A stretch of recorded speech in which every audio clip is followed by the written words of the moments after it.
تاقیگەی نەخۆشخانەی میهرەبانی وەکو دووەم باشترین تاقیگە لەسەر ئاستی عێراق و هەرێمی کوردستان لەژێر سەرپەرشتی دکتۆر هیمدات هەوێسخۆشناو هەستاوین بە دابینکردنی ئامێری شیکاریکەری ئۆتۆماتیکی میز سیسمەکس ئەکسس ئەناڵایزەر لەلایەن کۆمپانیای سیسمەکسەوە.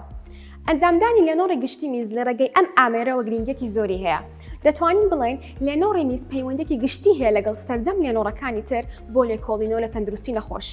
لەبەرەوەی ئێمە دەتوانین ڕێگەی ئەم پشکنینەوە هەڵسەنگانێکی گشتی بۆ تەندروستی جەستە بکەین. وهروەها دەستنیشانی نەخۆشیەکانی گورتیلۆ کۆ ئەندامی میز بکەین. و دەستنیشانی ئەو نەخۆشیانەی کە کار دەکەن لەسەر گورتیلە بکەین.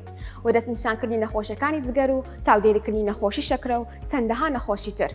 لێنۆڕی گشتی میز لە دوو بەشی سەرەکی پێکدێت کە بریتین لە لێنۆڕی ناوردبینی ماکرۆسکۆپیک ئەگزامینیشن، ئەو بەشەی شیکاری میزە کە بە چاوی ئاسایی دەتوانێت شیکار بکرێت، ئەویش پشکنینە کیمیایەکان و فیزیاکانی میز دەگرێتەوە کە لە ڕێگەی ستریپ یاخود ڕەنگ و لێڵی و بۆنی میزەوە دیاری دەکرێت.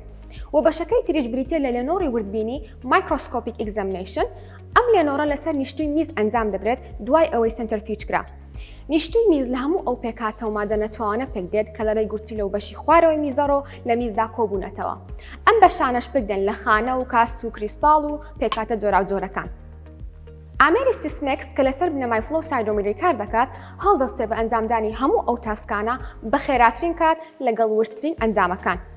ئەم ئامێرە لە سێ بەشی سەرەکی پێکدێت کە بریتین لە UC3500 fully automated urine chemistry analyzer و UF5000 fully automated urine flow cytometer و هەروەها UD10 fully automated urine particle digital imaging device. لایەنە ئەرێنیەکانی بەکارهێنانی ئەم ئامێرە بریتین لە دوورکەوتنەوە لە بەکارهێنانی مانوال تەکنیک و ئاسانکاری و کەمکردنەوەی هەڵە لەلایەن تاقیکاری پزیشکی. و هەروەها ئێمە دەتوانین ڕێگەی ئەم ئامێرەوە هەڵبستین بە پرۆسسکردنی زۆرترین سامپڵ لە کەمترین کاتدا بێ ئەوەی پێویستمان بە لێنۆڕی وردبینی بێت.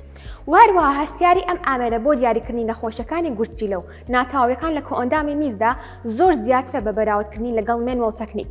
لەبەرەوەی لە مانوال تەکنیکدا هەندێک پێکاتە هەن کە گۆڕانکاریان بەسەردادێت وەکو خڕۆکە سوورەکانی خوێن و مۆنیلیا و بەکتریا و ئەمۆرفۆسیوریت و هەندێک جۆلەر و کەشەخانەکان و چەندین زۆر پێکاتەی تر. ئەم ئامێرە لە ڕێگەی UD10ەوە وێنەی پێکاتەکان وەکو خۆی بە دیجیتالی وەردەگرێت و بۆمان دەکات بە راپۆرتی پزیشکی.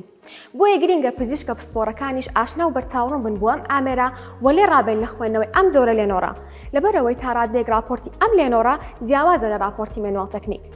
تاقیگەی نەخۆشخانەی میهرەبانی بەردەوام لە هەوڵداندا بۆ دابینکردنی باشترین کوالیتی و خزمەتکردنی ئێوەی چارەخواز.